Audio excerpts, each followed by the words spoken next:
En compañía del congresista Héctor Becerril, que pacientemente ha escuchado la entrevista con el ministro de Interior del despacho, porque queríamos entrar de lleno a hablar del tema de las explicaciones que hoy día por la mañana dio Alejandro Toledo a un canal y a una radio local.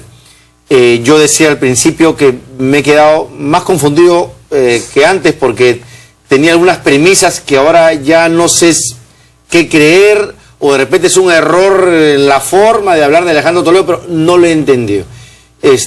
Así que justamente conversando con el congresista Becerril, él también siente exactamente lo mismo que yo, pero las tiene mucho más ordenadas. Así que empecemos, congresista. Buenas noches, gracias por estar con nosotros. ¿Qué tal, Mario? ¿Cuáles son esas inconsistencias entre lo que el señor Toledo ha dicho y lo que tenemos en la realidad? O que por lo menos no han sido bien claramente aclaradas. Bueno, inicialmente, él pues nuevamente sale unas mentiras, todo enmarañado, no queda nada claro, pero eso ocurre generalmente cuando se quieren tapar las cosas. Así es, cuando no hay coherencia porque no se dice la verdad. Acá, por ejemplo, él manifiesta de que este bien se ha comprado con una hipoteca. Así es. Se ha hipotecado ante un banco. Y acá, en su declaración, dice que esa hipoteca está en los registros públicos del Perú como garantía. Sin embargo, acá obra en nuestro poder la copia literal del inmueble. Ese documento tiene la historia de la casa desde la primera vez que se construyó, a quién se vendió y todas las hipotecas. Incluso acá hay hipotecas que han obrado por esa casa. Sin embargo, en el documento de compra y venta, acá manifiesta que... El último, el de la SUNARP, ¿de qué fecha es? Este es del 20 de junio, el día que se compra el bien, la casa de Surco. Acá manifiesta de que el precio que se pagó fueron pagados, dice, ¿no? Pero luego, si el bien hubiese sido hipotecado, en la siguiente hoja tendría que decir la hipoteca del bien. Así es. Acá más bien manifiesta que luego de comprar este bien, que estuvo hipotecado con el banco de crédito... Por el anterior propietario. Así es. Obvio. Después de la compra, a unos 10 días, se levantó esa hipoteca.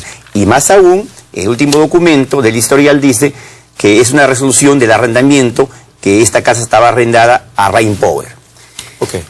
Según Alejandro Toledo, dice que esta adquisición se hizo tan costosa como parte de una inversión, ya que en el Perú las inversiones van muy bien. ¿Quién va a invertir 4 millones de dólares? Claro, un poco más, así casi es. 4. Y va a tener 10 meses cerrado el inmueble, si se supone que es una inversión. Y en el caso de las oficinas, también 8 meses cerrado. ¿De qué inversión estamos hablando?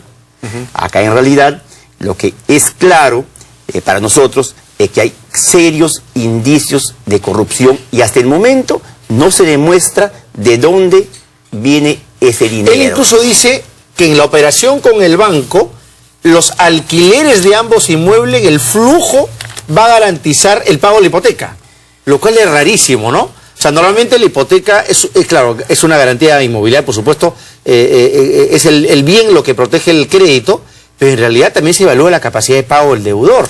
Yo me pregunto, ¿cuáles son los recursos de la señora Ferrer Moore para poder cumplir el pago de una hipoteca de cuántos millones de dólares es? 4 millones de dólares. 4 millones de dólares, o sea, yo no entiendo. Una persona jubilada que no trabaja.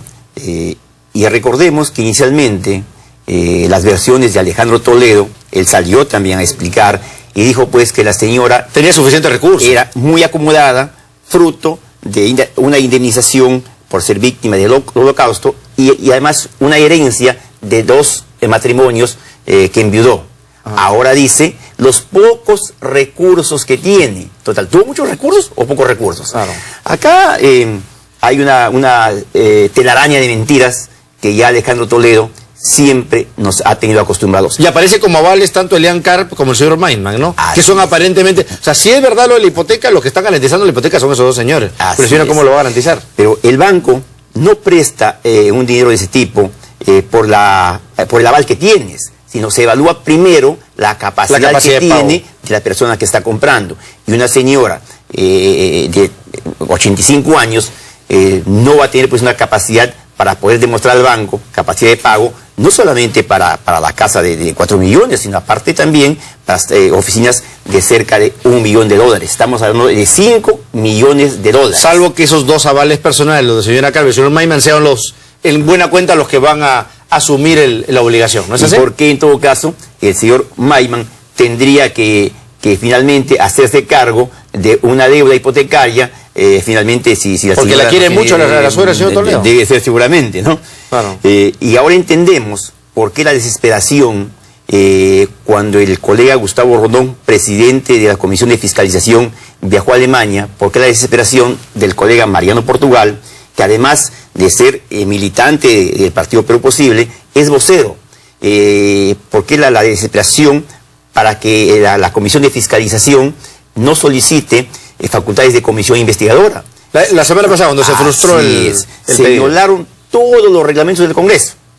Y finalmente, tanto Perú Posible como Gana Perú se unieron, fueron titulares, accesitarios y congresistas que no tienen nada que ver con la comisión. Fueron a blindar, a impedir una investigación que prácticamente ya habíamos aprobado. Claro, sí, seguramente Alejandro Toledo, al ver que esto no lo puede mantener, entonces no decía que el Congreso lo investigue, por eso se cometió todos estos errores y finalmente ahora estamos cada vez más claros y esperamos que ahora el oficialismo ya no siga en esta Ahora, situación. congresista, Sí. es claro que aquí no estamos hablando de los bienes de Toledo. O sea, digamos, formalmente Toledo va a exhibir sus declaraciones, su secreto bancario, y muy probablemente este movimiento no va a aparecer, porque en realidad son de otros bolsillos. Esa es la verdad. Así es. Entonces, ¿cómo tendría que abordarse esta investigación? No es nada sencillo. Bueno, en primer lugar, Alejandro Toledo dice que él está levantando su secreto bancario, lo cual tampoco es tan cierto, porque acá lo que pasa es que es el procurador anticorrupción, él ha solicitado al Ministerio Público que le levanten el secreto bancario. O sea que él quiera o no quiera, igual lo van a levantar. Entonces recién ahora dice, yo levanto mi secreto bancario, cuando en realidad eso ya está tramitándose. Hubiera sido ideal que antes de esto él salga y diga lo mismo. Acá es complicado, sí, la investigación, porque no sabemos el origen de ese dinero. O sea, hablamos de un crédito hipotecario, posiblemente digan ahora pues que Maiman, que es muy buena gente, ya ha avalado, y bueno, y con eso se está haciendo esa compra. Pero lo claro es que lo que él dice... Bueno, el banco Scotia va a tiene una palabra crucial en este caso, Claro, ¿no? pero lo ¿Por más qué dio la hipoteca y quiénes son los avales y qué criterio de evaluación ha habido en este proceso? Pero lo más importante es que dicho crédito hipotecario no existe. Además, no esa es la pregunta. Yo dije, de repente la hipoteca está escrita en Costa Rica, y un momento pensé, no, pero No. Él manifiesta, y acá está su declaración, dice, pidió el respaldo de ese crédito con una hipoteca que está en los registros públicos del Perú como garantía. Y esto son documentos de hoy. O sea, con esto queda demostrado que no existe la hipoteca. Que no existe por la lo menos en hipoteca. este momento en los registros existe. públicos. No, además tendría que estar. Si esa compra se ha hecho hace 9 meses, Obvio, ya tendría que estar inscrita. así es.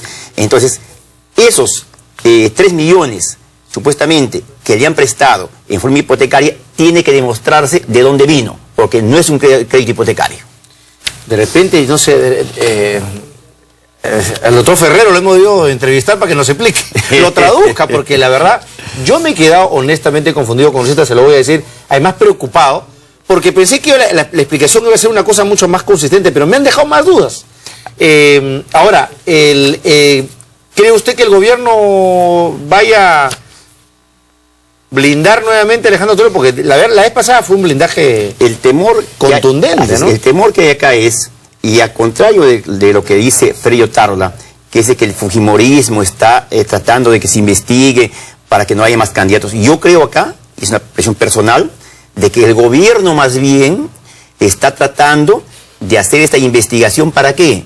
Para tenerlo a Alejandro Toledo secuestrado dentro de lo que políticamente, es... políticamente, así es, dentro de lo que era una alianza por la gobernabilidad, ahora que es una alianza por la impunidad. O sea, si quieres que te proteja, sigue conmigo Pero y vota claro, conmigo. pero si y no seas candidato. Claro, si cuando ya Alejandro Toledo había decidido prácticamente ya no seguir con esa alianza, ya no apoyaba al gobierno, justamente sale esto. Y dice mucho, justo en sus momentos. Ahora Alejandro Toledo, en agradecimiento y en deuda por esta impunidad, por este blindaje que hace, político, no va a poder irse. Entonces, para nosotros, hay mucho más claro el indicio que este gobierno, con todo el dinero incluso que se está aumentando en inteligencia, pues puede ser que estén haciendo un seguimiento. O sea, para usted hay un titiritero que está manejando lo de García, los apristas, Toledo, el indulto a Fujimori que lo tienen así. O sea, hay toda una concertación maquiavélica en Palacio, entonces. No habría sentido, por ejemplo, en el caso de Alberto Fujimori, que ya tiene como 7 meses en el tema que la comisión esta debería emitir su informe. Dicen que a fin de mes ya. Así dicen. De ahí bueno, pero también dijo Figalo de que llegará hacia él y él evaluará. Él no tiene nada que evaluar. Él tiene que darle trámite nomás. Él simplemente es una mesa de parte y llega y solamente que se cumplen las formalidades, que estén todos los documentos y dar pase inmediatamente a Palacio. No tiene por qué. Así es. Él no es ningún filtro, digamos, es un filtro formal, pero no así de fondo, ¿no? Y con lo que salió ahora de Alejandro Toledo, queda claro que en este gobierno alguien está tratando de bloquear a todos los candidatos para que sea más factible la reelección conyugal de Nadine Heredia. Sí, porque yo le decía, ¿usted recuerda otra experiencia en la que el señor García, candidato, el señor Toledo, candidato, el señor Acuña, candidato, bueno, a Goyo Santos le he tenido, pero no sé si tomarlo serio como candidato, el único que no está, y bueno, y el fujimorismo con el tema del indulto, y Keiko un poco limitada por esa situación también, el único que lo han dejado suelto es a PPK, pero de ahí todos están en jaque, absolutamente todos están en jaque. Preocupados en estos temas, mientras con recursos del Estado, Nadine Heredia sigue fortaleciendo una candidatura ilegal. Eso es grave. Y hay signos clarísimos de que alguien del gobierno está manejando toda esta situación y este caos político, faltando 3 años para las elecciones en el país. ¿Pero le va a durar tanto? ¿No se habrán adelantado? ¿No cree usted? O sea, porque es... En el Perú los tiempos políticos a veces son muy cortos, ¿no? Sobre todo tratándose de coyunturas electorales. Empezar esto hoy, estamos a 2013, ni siquiera julio, creo que se han adelantado. Creo que ellos se han ensoberbecido producto de las encuestas favorables que se han dado inicio. Pero que recuerden que estas encuestas iniciales se han dado, estos altos índices de votación, de aprobación, porque en realidad ven pues de que el tema económico se estaba manteniendo más o menos estable. Ahora, con el enfriamiento económico y con toda la falta de inversión que ha hecho este gobierno, vamos a ver pues... Va a ser mucho más complicado mantener esa alta aprobación. Y ya comenzaron a bajar y esperamos por el bien del país que esto cambie y el país vuelva nuevamente a atraer la inversión que tanta falta nos hace. Y el crecimiento que genera empleo, que genera oportunidades. Congresista Becerril, muchas gracias por estar con nosotros. Vamos a ver, ojalá que ahora sí pues la investigación vaya, que no haya blindajes y que realmente sea un proceso serio. Y la verdad, lo menos politizado posible. Lo ideal sería que esto se politice menos, pero claro, como bien dice el congresista Becerril, hay demasiados elementos políticos en el camino para tener tan buenos deseos. Pero vamos a ver qué sucede. Muchas gracias por estar con nosotros. A ti, Mario. Bien.